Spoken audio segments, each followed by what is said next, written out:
Let's make you pretty, mein Führer. Oh, yeah.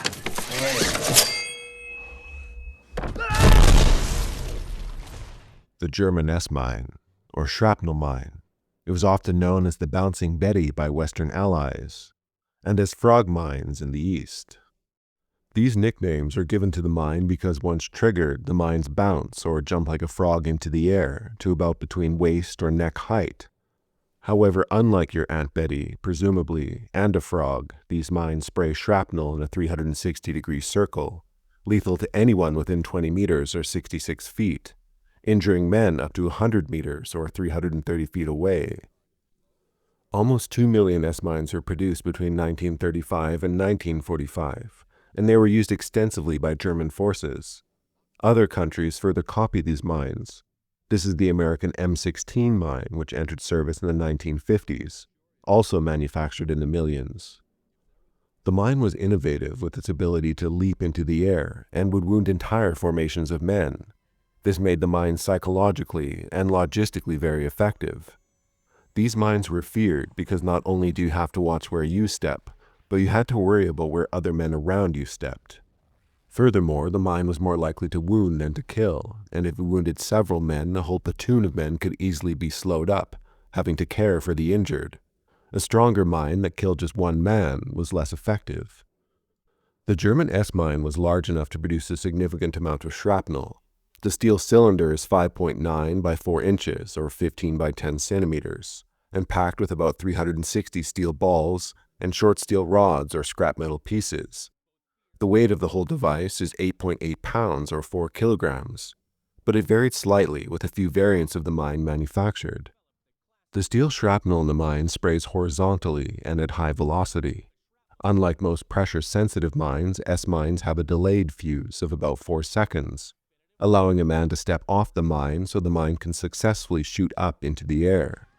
First, the propelling charge is detonated that launches the mine, followed by a short delay, long enough for the mine to reach the desired waist height, before the 3 detonators inside the mine go off. The 3-pronged pressure fuse that triggers the mine was set to do so with about 15 pounds or 7 kilograms of force, easy enough for a man to detonate without it being so sensitive that wildlife or nature set it off. One common misconception is that if the mine is stepped on, one can leave their foot on the mine and it won't go off.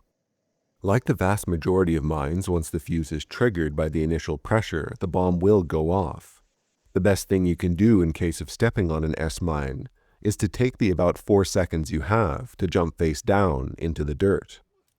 The steel tube that holds the pressure fuse is threaded and can be removed to accept any standard German ignition or trigger device. This allows the mines to be remotely detonated by a human operator, or set up with a tripwire adapter. S-mines were so prolific that they were even used on German tanks. An S-mine launcher could be found on some Panzer III and Tiger I tanks. These devices are the small steel tubes mounted in single units on the hull roof or track guards. Not to be confused with the smoke launchers often found in sets mounted to turrets. These mines were modified with a fuse that could be triggered electrically from inside a tank. S-mines are one of the deadliest anti-personnel mines of the war. They were, however, easy to disarm and easy to find using a metal detector. Disarming was simple. The pressure sensor featured a hole where a pin could be inserted to render it safe. A tripwire mine could simply have the wire cut.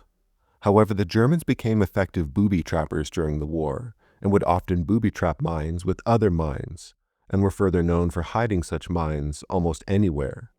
Such warfare was hugely demoralizing.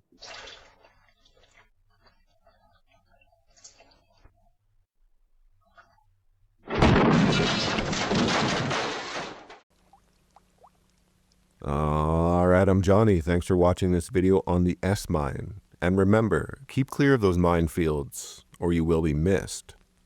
Anyway, stay safe, and do have a nice rest of your day.